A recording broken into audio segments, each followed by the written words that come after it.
Okay, great. Looks like we have a good audience. Let's go ahead and begin. For those of you who don't know me, my name is Rob Peck. I am Director of Client Services here at O3M Directional Marketing. I assume everyone does, but for those of you who don't know O3M, we are a Chennai-based digital marketing and advertising agency focused on delivering performance-oriented results for our clients. So today I wanted to cover sort of what's new in digital. I think today is a great day for that. Today is Google's 20th birthday, so I think there's a lot to sort of reflect on there, just sort of how far we've come. Even just looking at one piece, the search engine results page, it's gone from just a search box and 10 organic links into sort of a living, breathing animal that's customized for everyone. So congratulations, Google. Very excited on that. I suppose next year they'll turn 21. They can start drinking. 25, they can rent a car in the U.S., and then it's pretty downhill from there, right? So again, what we wanted to talk about today is what's new with O3M, what's new with digital India as a whole, and perhaps most importantly for individual advertisers, what's new with digital marketing campaigns? And then ultimately, I'll wind up with what it looks like to get started with O3M as your digital advertising expert.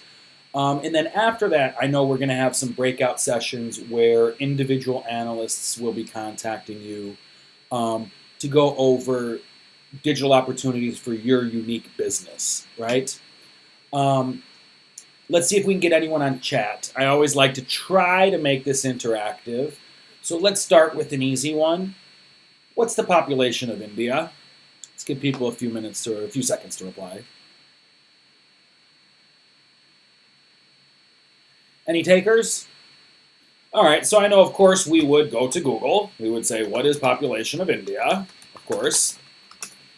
And we'll see 1.3 billion. If you check the census, sort of 1.2 billion. Pretty much numbers ranging from 1.1 to 1.4. Even though Google's giving that information, I'm here to say that it's wrong. So I can see this guy Shami probably Googled it. Very effective. But I say in this one case, Google didn't quite get it right. I say the population is only 450 million. Again, you check Google, it's wrong. You check the census, it's wrong. Ask your chief minister, it's wrong. But that's the number I feel is the population. If we think about this number for a minute, what do you guys think I'm referring to?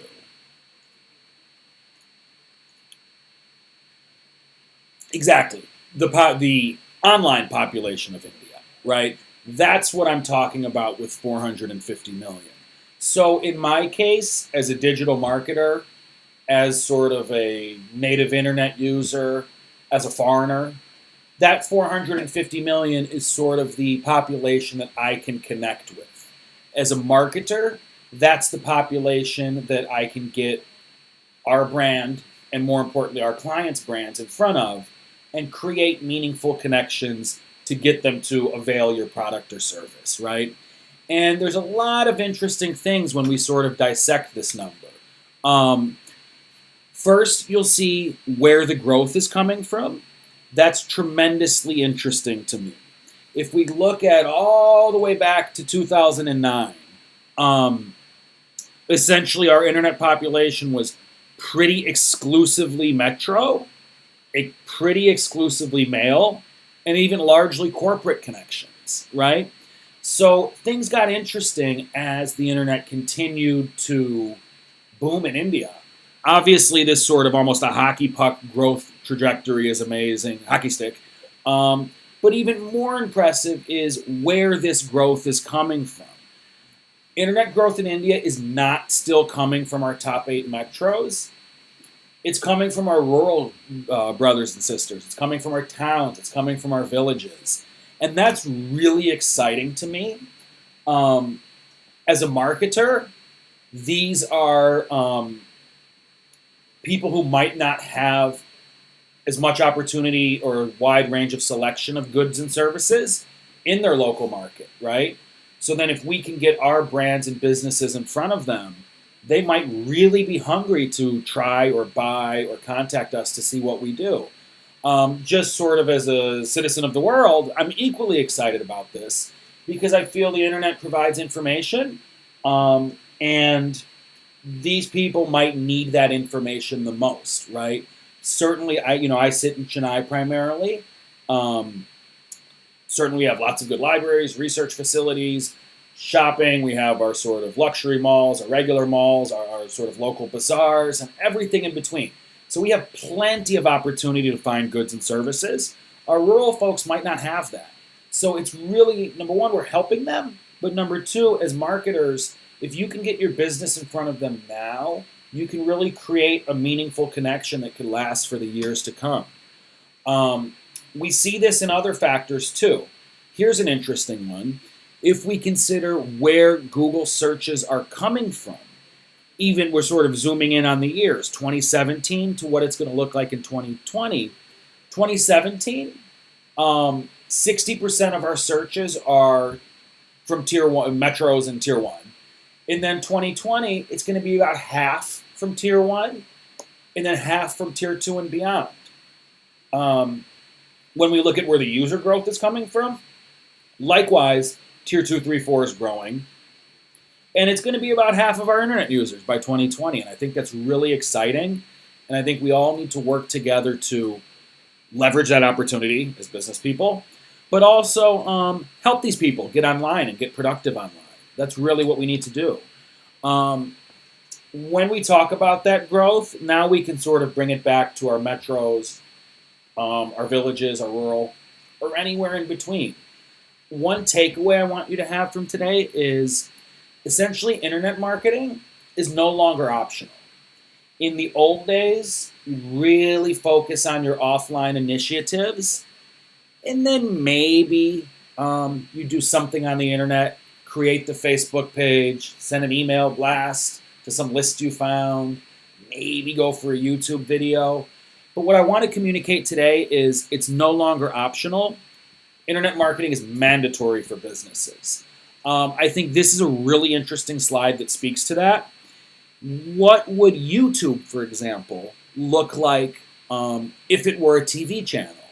So what the folks at Google did is they compared their YouTube watch time with the Bark monthly reach reports. Bark is the reporting organization for traditional television. And they found something really interesting. If YouTube were a TV channel, it would be competing with our largest TV channels, right?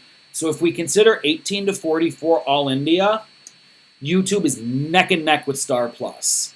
If we consider 18 to 44 urban India, YouTube's a full 125% of what our largest TV channels are doing. If we go to that sort of that advertiser's favorite 18 to 44 AB classification, again, YouTube is number one. So I don't think it's a sort of nice to have or an optional piece of your marketing. I think it's mandatory. And then there's a few use cases there. For you guys who have done traditional TV advertising, you're going to fall in love with YouTube because you already have some high quality creative that's sort of TV ready. You can go ahead and upload that on YouTube and then promote it. And what you'll find is the reporting is much more insightful than what you might see. The ability to optimize your campaign to find that perfect target audience that's really going to respond to your message is certainly, I won't even say easier than TV. I'll say it's possible, and on TV it's perhaps not. And then also there's more of a demand-oriented nature of YouTube, right? If you sort of have the TV on, it's a very passive experience. It's on. I might go to the kitchen, it's still on. I might go play with my son in his room, it's still on. All these sort of different things. Whereas YouTube is pull, right? People are actively searching for the video they want to watch, and then they're watching it. So we're going to see that they're very, very engaged. So certainly after this, let your analysts know if you have some video collateral available. Fantastic opportunity to promote on YouTube. And for those of you who don't have video content available, Let's talk about it. We don't need to go into a Steven Spielberg or Regina Kant level production. What we do need to do is tell our brand message effectively. Could that be a little animation? Could that be a simple slideshow?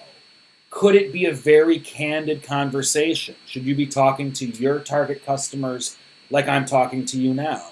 There's a lot of options there. So I'm sure we can work something out that fits your budget to get you guys on YouTube. When we look at what's causing or what's sort of propelling this amazing internet growth in India, I think there's three key things. First thing is smartphone prices are falling. I know I've been coming to Chennai for about 8 years now, and I remember when I first got here, everyone had the Nokia still, and then if you had a lot of money, you had the Samsung Galaxy. If you had a lot of money, you'd get the iPhone, right? And those were pretty much our options. Either the basic Nokia that's not internet enabled, really, or the Galaxy or the iPhone. That changed, right? First, we had our domestic competitors come in, Micromax and these sort of guys, really push that floor out of those prices. And I think they deserve a lot of credit for that. Then our sort of big players, Samsung, these guys, had to lower their prices a bit, come out with more affordable options when they saw what's working.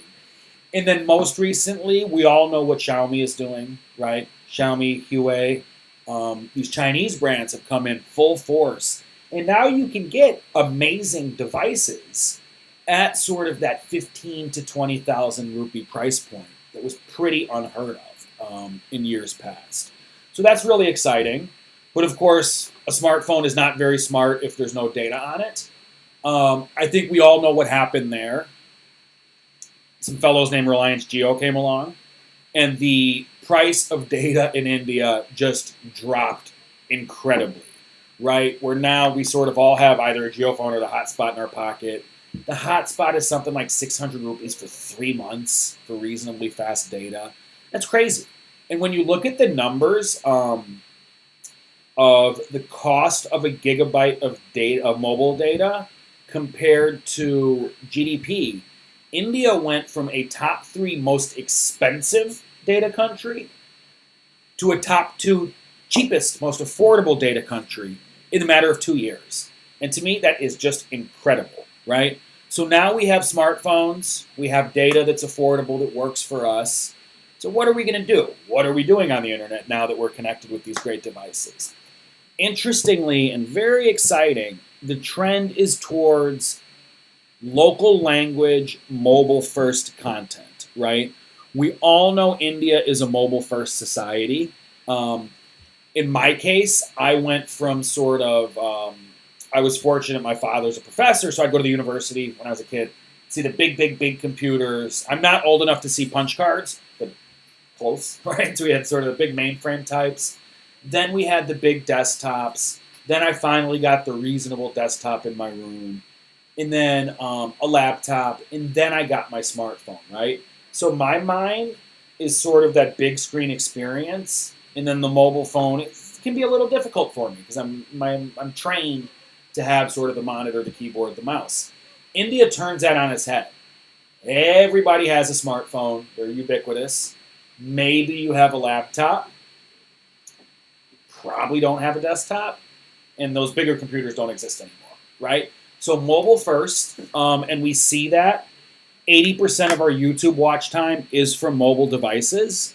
And then perhaps equally interesting, and we can see that 80% on mobile represents a 400% year-over-year growth on watch time on mobile devices.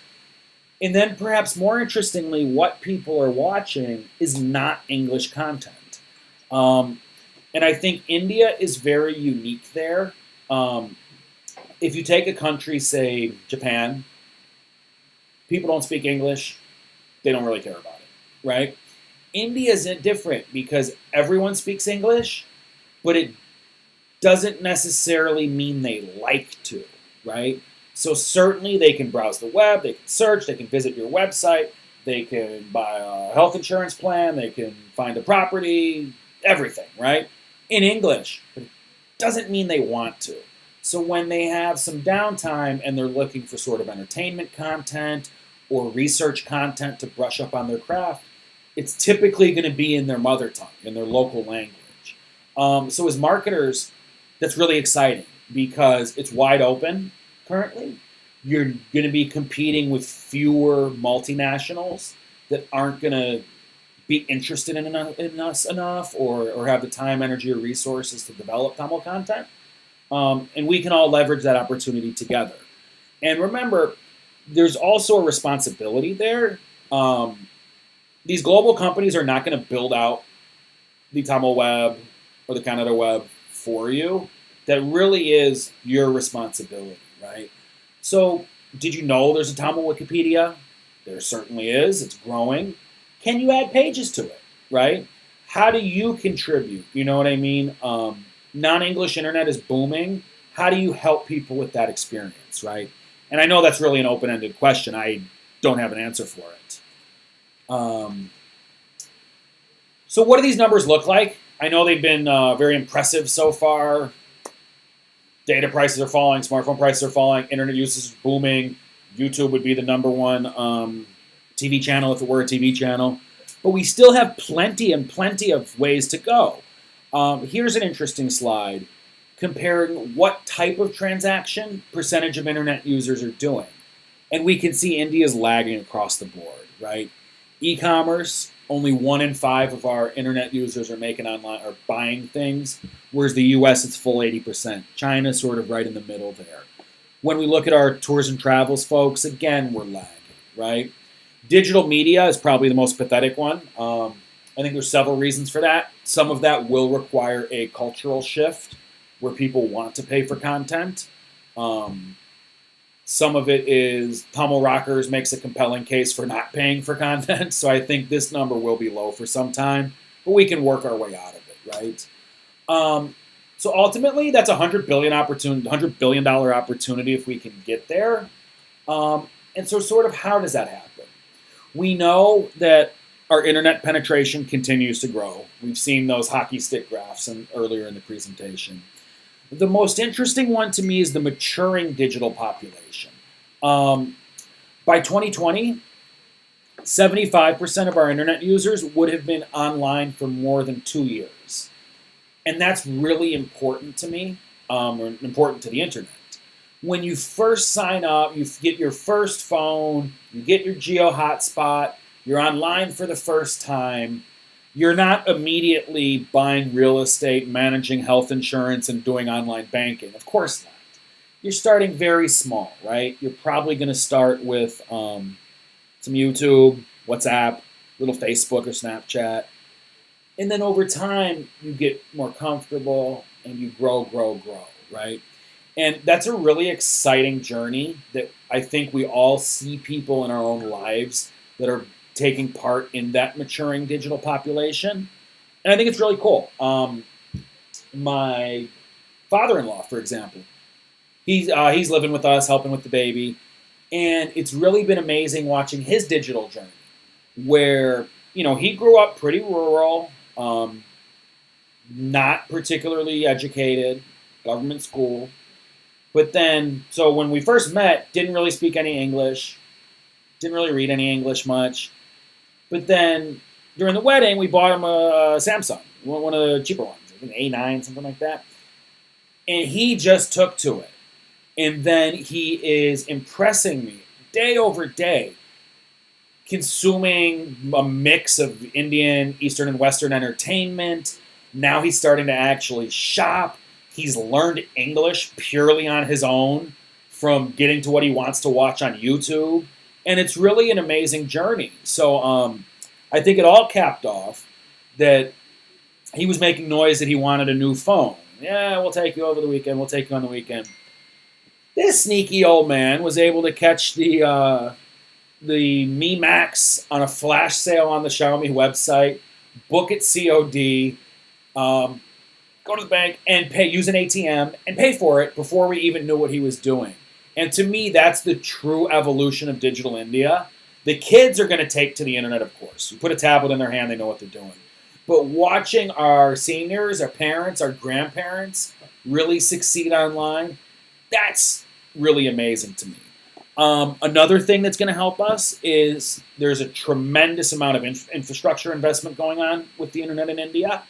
Some of it is private, purely. Some of it is public, government initiatives. And a lot of it is a mix. And what's interesting there is it's really, really changing the behavior of what people are doing online. An example of that was, I'm sure you guys know, Google rolled out high-speed connectivity to a lot of our railway stations. And the reason for doing so was very clear. When you're on the train, connection can be spotty when you're in between point A and point B, right? So they had the idea of giving us connectivity in our railways. Great idea. And then also, something interesting there is it was not India adapting to the internet. It was the internet adapting to India. Because, for example, on YouTube, if you download the YouTube app in India, you have that watch offline facility where you can download the video locally and then watch it. And that's exactly what they had in mind with the railway station. Have high connectivity, load up on your programs, watch them on the journey, right? So that's the internet tailoring itself to India, which is really exciting.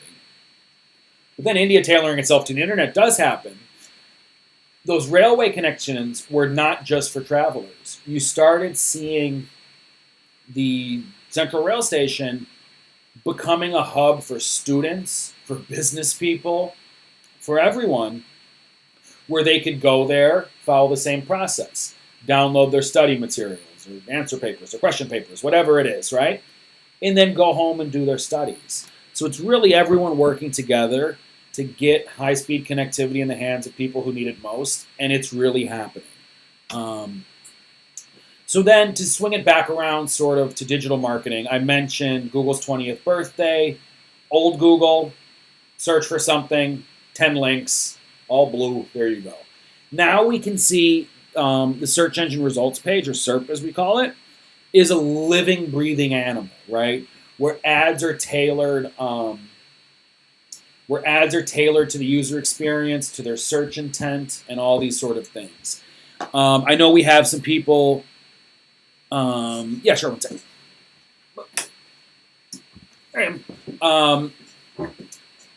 I know we have some people joining from Coimbatore, right? If we both search for, best parota in town, I'm going to see my local favorites. Coimbatore, it's settled. You'll see Valamarthi Mess Hall, right? And because it's tailored based on our experience, where not everyone's getting the same results. Also, in that case, it's location. But it's also based on intent. For example, if I'm looking for a broad search of buy Kanchipuram saris online, I'm going to see my shopping ads, right? Where there we see the image, the name, the price, and a click out will go to the product page. Whereas if I slightly change that search, best Kanchipuram saris in Chennai, it's probably going to serve me my map listings, right?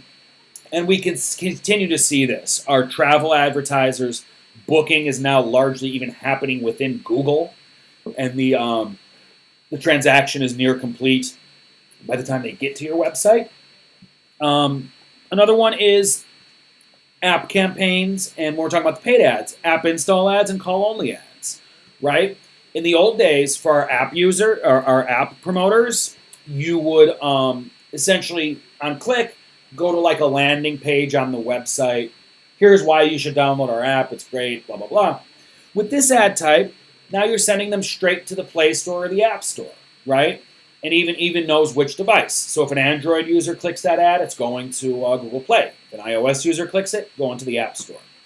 Call-only ads are a really interesting evolution in my eyes.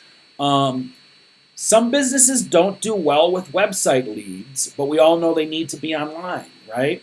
They might just sort of always be out of the office, kind of the one-man or one-woman army running the show. Maybe their best salespeople aren't great on email, whatever that is. So then call-only ads launched. Here, we're digital marketing. Someone is searching for Google with a search term related to your product or business.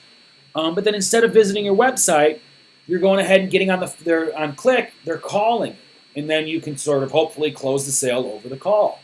And I think this is another example of internet players, in this case Google Ads, tailoring themselves for the uniqueness of the Indian market and how buyers want to buy and how sellers want to sell. If there was one takeaway from today, I think everyone should be getting serious about their Google My Business page. For those of you who don't know, Google My Business is what powers Google Maps, the pin listings you see when you search for like restaurants in Chennai or this sort of thing.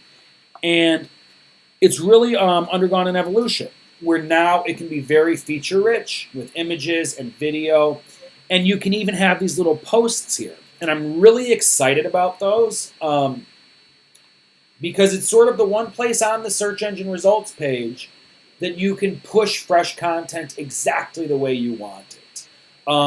So long story short, the search engine results page went from sort of a single unit into, I think now there's over 25 different types of results that show YouTube videos, news, maps, travel bookings, call ads, social links, all that sort of different stuff.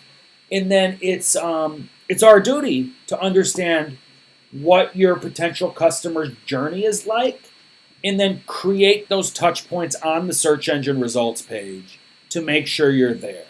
So that really depends on what's unique to your business. So there, I would say talk with your analyst after the call, and let's figure out what makes sense.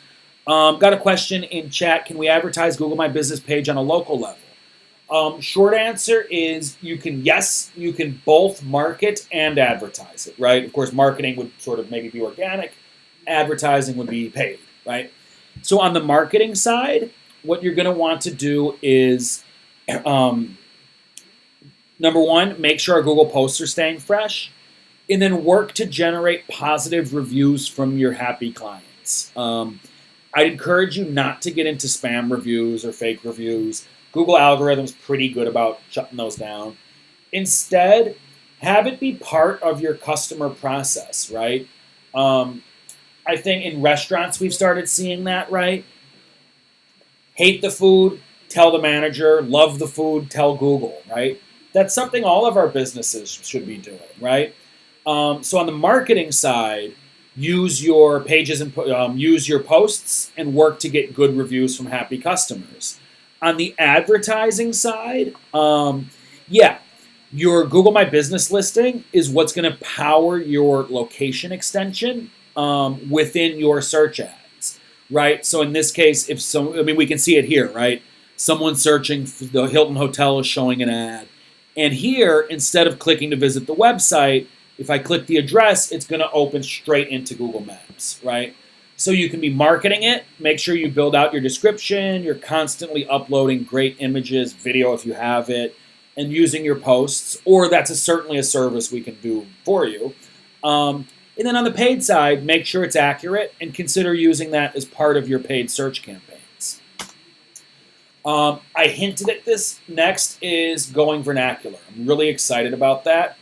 Google, from the past year, is now offering full support for Tamil language search, display, and YouTube ads. And early signs really point to success. This is an interesting one for me. Originally, when we got this news, we posted it on Facebook. Hey, guys, and it was very straightforward English post. Hey, guys, very excited. You can now run your Tamil on Google. And it got a pretty tepid response, honestly. Oh, this is exciting. What's wrong? And then, of course, there's that light bulb moment. Why are you talking about it's incredible you can advertise in Tamil when you're saying it in English? So we redid the same post in Tamil, added more of sort of a prideful flair to it, right? And then engagement really was impressive. So what we can see here, of course, with Facebook ads, we can get as many likes as we want, but what's really special here is our share to reaction ratio. Typically, that'll be something in the order of 20 to 1 or even 50 to 1. And the reason is it's very easy to click like. Whereas a share is seen as much more kind of serious, right? It's someone vouching for it. This is useful information I want to share with my fellow Facebook users, right? So again, usually that's like a magnitude of, say, 20 to 1. This is only 3 to 1, which suggests people are excited for this information. It's actionable, and they want to share it with their community. And that's really exciting. Next is deeper audience targeting. I know this is a topic of debate, kind of, where on the one hand, as marketers, we want to target as precisely as possible. As users, sometimes it's a little creepy if it's kind of too obtrusive, right? But in this case, we're talking as marketers. The big update here is we've evolved from placement targeting to demographic targeting to intent targeting, right? So what I mean by that is we care less. It used to be purely about the placement. I want my ad on Times of India, right? Then it moved to demographic. I don't necessarily care where it is, but I still want it on Times of India, but only to women 18 to 45, right? Now we're moving to intent, where we're saying, I don't necessarily care where my ad is. I don't necessarily care about the age, gender, marital status, location of who's seeing my ad. I care about that they're interested in my product or service, right? That's what we all care about. So with that in mind, spending a lot of time, effort, and energy on custom audiences. Here, what we're doing, this is for our display campaigns, right? Our banner ads. We're creating audiences based on the sites they visit, the interests they have, who they are, what they watch, what they search for, sort of what's going on in their Gmail. All of these sort of different factors we combine to create that right audience for you. So that's really exciting as a marketer. As a business owner, I'd encourage you guys to think about what your customer's journey is on their path to purchase for your products, number one, right? For example, if I'm selling real estate, I know my target customer is probably visiting housing.com, 99 Acres, Prop Tiger, these sort of guys. And then I also know that they're probably actually watching walkthroughs on YouTube of the properties, right? So there we know, and we can create a custom audience. People in Coimbatore who are in market for real estate, who are visiting sites like Housing, 99 Acres, and these ones, right? And then we can just market to them. So, and then also think about how incredible that is compared to traditional advertising.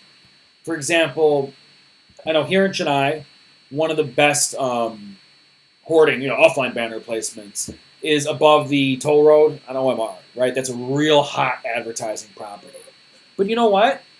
I don't think we have a clear picture of how many people are driving through it each day. Everyone's seeing the same message.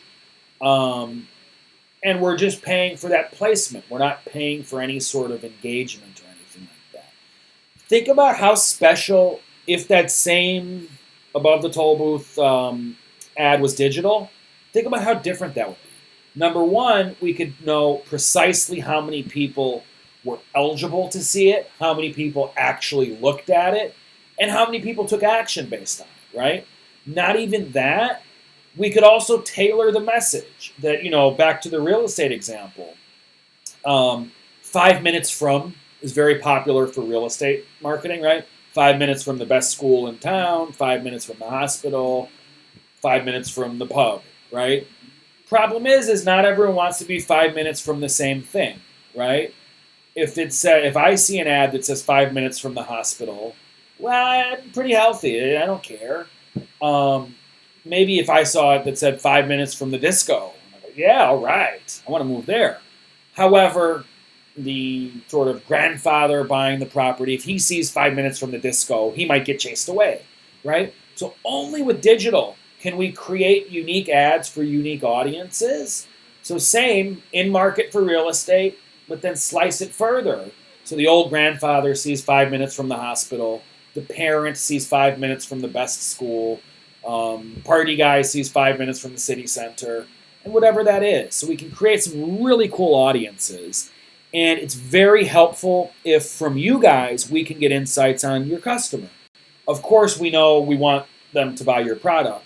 But what else? What shows do they watch? What do they like? What sites do they spend the most time on? And all of these sort of different things. And then that's exactly that, this audience-specific messaging. So here's 2BHK and Gindi, style conscious. She might see sort of cool walkthrough of the cutting-edge modular kitchen with Amazon Alexa powering the microwave and all these sort of different things. Whereas the very data-driven guy, he's probably going to see the RERA statistics of cost per square foot, what facilities does it offer, and all of these sort of things. And our traditional Indian negotiator, it's going to be all about the price, right? So here we can deliver audience-specific messaging based on your audience, and it's really special. And again, remember, we're measuring engagement, what we call click-through rate, out of 100 people who saw it, how many people click it. And also, usually, you're only paying cost per click. Meaning if someone just sees your ad but does not click that button to visit your site, you're not being charged. So this could be useful for product testing even. Which one of these 3 people responds better to my property, right? Which one's more likely to lead to a site visit?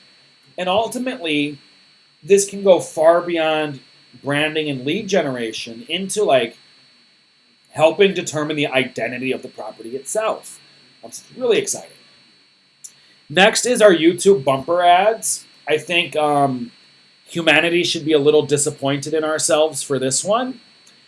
I'm sure many of you know the old thing, the goldfish has a memory of 9 seconds, right? That's why they overeat. Every 9 seconds, the world is new to the goldfish, right? Eats, looks up. There's food I've never eaten before, and eats, right? However, we learned something, IBM Watson was doing a study, and learned something very interesting, that the human attention span is only 8 seconds. So this goldfish is actually paying better attention than we are, perhaps. So with that in mind, YouTube launched bumper ads, right? Already, YouTube ads are more engaging than traditional ads in that they're skippable and they're targeted. But even beyond that, still it might be long for people to get through. I know we've all done the rocket launch countdown on YouTube, right? 5, 4, 3, 2, 1, skip. Number 1, the advertiser doesn't pay when you skip the ad, so it's fine. It's a positive expression. Show your ad to someone else with your budget. But sometimes we want to get our message in front of people, so YouTube launched bumper ads. These are 6-second non-skippable ads. Now, I know it can be a little difficult to distill everything you've built, your whole business, into a 6-second message. But if we want to get it in front of people as sort of a teaser, that's what works. So I definitely encourage you to consider this ad type. Again, YouTube is all along the customer journey as a destination. Interesting statistic, if YouTube were a search engine, it would be the number 2 search engine in the world behind Google, right? Of course, you have the search box. So there's advertising options all along that journey. Our YouTube discovery ads, that's when people use YouTube as a search engine, right? Someone is looking for new smartphone unboxing or 2BHK and Gindi. You can bid for your video to appear. You only play when they click to open your watch page, right? In-stream and bumper ads are our typical TVC style ads, right? In-stream are skippable 10, 20, 30 seconds or longer. That has the countdown. Again, you're not being billed if someone skips it before 30 seconds. And then bumper ads, those non-skippable 6-second videos, right? And then even better, we can amplify this with an audience strategy, right? Where we could have YouTube remarketing, meaning people who visit the site see our ads on YouTube. If you have a big customer database, we have what's called Customer Match, where you can upload email IDs or phone numbers and just target those people if you have a big list. And so sort of all along that journey, YouTube can play its part. Final sort of what's new in digital is email automation has really gone leaps and bounds lately. In the old days, email marketing was just sort of what we call the batch and blast, right? I got a list, I'm going to send everyone an offer. Now it's getting much more intelligent and much easier to run some pretty cool campaigns. So what we do now is we set up workflows to determine what we should be doing, right? Sometimes that's sort of once the lead comes in before the sale, right? You might do some automation. We're all familiar with the basic auto reply. Thank you for contacting O3M. We'll be in touch. However, you can extend beyond that into sort of a sequence of emails. So when someone submits their details, yeah, immediately, thank you for contacting, blah, blah, blah. But then maybe 3 days after they open that, send a more informational email. Here's what you need to know about the business. 2 days after they open that, maybe send a case study. Look at what we did in this industry to do such, look what we achieved. Or even pre-sales, you could communicate real heavy information ahead of time. For example, I know my wife, she's in building sales, sells digital door locks, right? And there's a lot of specs that they have to go over. What type of lock, what type of access control, size of the door jamb, does it open left to right or right to left? All these sort of different things, where in her sales meeting, the first 20 minutes is always the same, right? So in this case, we automated it. Now she has, as soon as she gets a lead, email goes out that communicates all that information, what she needs to know from the prospect, and then it's saving her that big chunk of that first sort of quarter of the sale. So yeah, email is going leaps and bounds. One thing to remember is different users like different communication paths. So we want to make sure that we offer all of them, right? This is sort of a funky zoomed out version of our Contact Us page. And you can see, right, multiple touches. The guy who wants to sort of show up at the office, you're a welcome guest. There's some nice coffee waiting for you. Here's your map. Person who wants the instant answer is probably going to depend on live chat. For the corporate details, here they are. And then, of course, our standard website form submission. So same thing for you guys. Think about how your customers like to communicate, right? And make sure we're giving them all those touch points.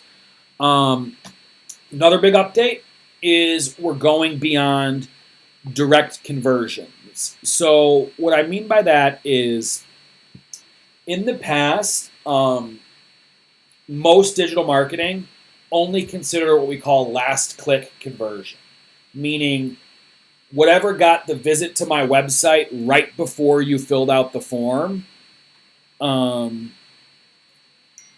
is what gets all the credit, right? And I don't think that's fair. As marketers, we know so many different factors go into winning a sale, right? You saw this ad, you forgot the social follow, you watched the YouTube video, finally you visited the website and filled out the form, right? It's not fair if we only consider last click, right? If you think about a physical event that we hold in the office, just like this, but physical across the table, and think about that. At some point in time, you visited our website and submitted your details, or I met you at an event or something like that. Then salesperson followed up with you on the phone. They sent an email, right?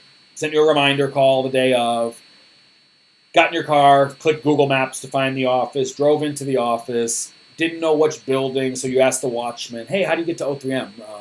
Is the function going on today? He says, yeah, inside tower, second floor.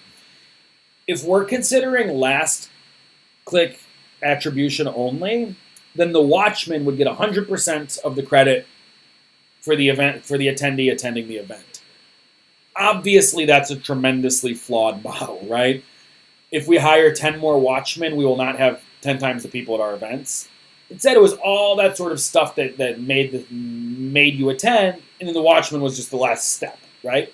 So there we move to different models. Linear attribution gives everything equal credit, right? So if there was an email that got me to visit the site, YouTube view, search ad, display remarketing ad, 5, and then you submit your details, each one would get 0.2 credit, right? And then we see that everything comes together to win that sale.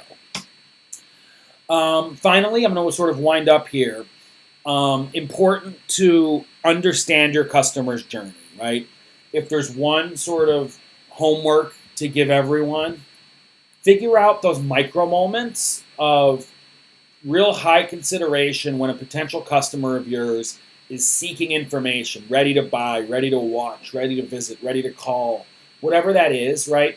Determine what are those moments, where do they happen, and how do they happen? And then think about your sales funnel, right? Once someone visits your website, what should they be learning? What should they be doing? What should compel them to submit their details or buy your product, et cetera, right? Think about that, discuss with your analysts, and then we need to map those moments to mediums, right? We have a ton of options in digital advertising. Our analysts want to work with you to figure out what will work for you. Then determine a budget, right? Digital is very different than traditional advertising. It's not sort of a fixed rate. You determine your budget, right? Our smallest advertisers might be around, 5,000, 7,000 rupees a month. Our largest are lakhs per day, right? Of course, they see different results, but it's really exciting that they can be equals on the same platform, right? So think about what your budget is, the scope of work, and then run a pilot campaign, right? We don't have to start out full force. Dip your toes in the digital water, or if you're already online, try a new channel. Let's try a small YouTube campaign. We don't need to go full blast, right? And then try. So that's what I wanted to cover today. Arjun, to answer your question, yes, we can send over the slides after this, and someone will be contacting you. We'll make sure we have your email. So yeah, that wraps up my portion. I wanted to give you guys a heartfelt thanks for attending. I know we're all busy. Really appreciate your time and effort to join today. And then finally, so in the next, say, hour, 2 hours, our analysts will be reaching out to follow up on some of these items. So definitely let them know what strikes your interest. Do you feel there's certain channels missing from your marketing mix? And let's plug those gaps. So again, my name is Rob Peck, O3M, and thank you for attending. I'll talk to you guys soon. Thanks.